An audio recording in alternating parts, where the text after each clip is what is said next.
ready? And the timer? Then let's begin. Are you sure you want to go through with this? I don't know. No, I don't. I can't go in there tomorrow. Then why? You could tell our parents no. I can't do that. Don't you see? That's not an option for me. It was never my decision in the beginning. I have to walk into that clinic, whether I like it or not. That conversation took place August 21st, 1979, a day before Melissa Ohden's mother, Jen, would be forced by her parents to undergo an abortion. Luckily, Melissa would survive. Her family quickly put her up for adoption, and then she was seemingly forgotten. But Melissa didn't forget. No. Melissa grew up only with the knowledge that she did not have a father, didn't have a mother, but that she had survived a botched abortion. She affectionately labeled herself the unwanted girl. Watch as Melissa recounts her mother's story and then realizes that faith and forgiveness is the most important answer to the questions that hurt us the most. You Carried Me, a true memoir by Melissa Ohden herself. My mother, Jen, and I's story began when I was 18, and I found my birth records. I quickly hunted down her address so I could write her a letter. I would be lying if I said that that letter included anything other than hatred. You see, my life has been one big, ugly, giant question mark from the beginning. Who am I? Whose blood runs through my veins? Why was I given away? Why did she try to kill me? Was it my fault? Am I really that unlovable? Shouldn't I deserve a chance to live? All of these questions poured into one little letter.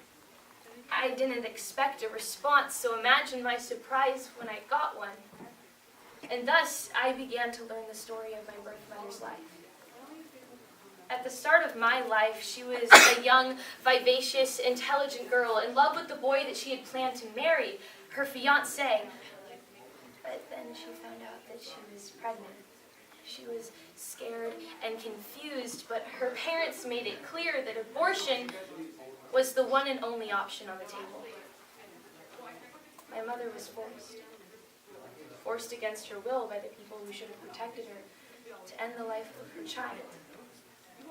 Me. The truth is that I was wanted. My mother had wanted me.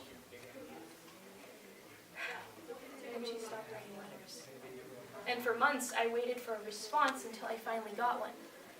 You see, the full truth is that my grandmother, a registered nurse, had been the one to administer the abortion to end my life. I cannot imagine the disgust she felt when she learned that I was born alive. And I can't imagine the bravery it took the nurses to defy her orders and save me from the waste bin that I was left in. But I survived. I've grappled with questions about why my life was spared when millions of others weren't, and I'm convinced that God protected me to be a voice for the voiceless and for their mothers. I am a child of God. And that means that never, not even for a second, was I the unwanted girl. A few months passed, and I finally met my mother. I had always imagined this day with anger, with yelling, with a whole lot of questions. And finally, with me winning. My heart was silenced. There was only one question that day, but that question was not from me.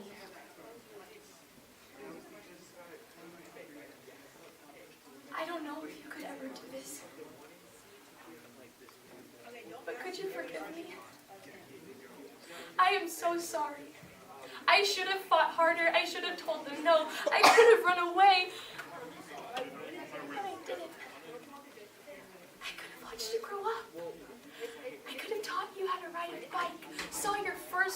words, packed a school lunch for you every single morning. But I didn't. And I am so sorry. If you had asked me this 2 years ago, I would have flat out said no. But if anything, God has taught me that forgiveness is the most important. And you are my mother. And I love you.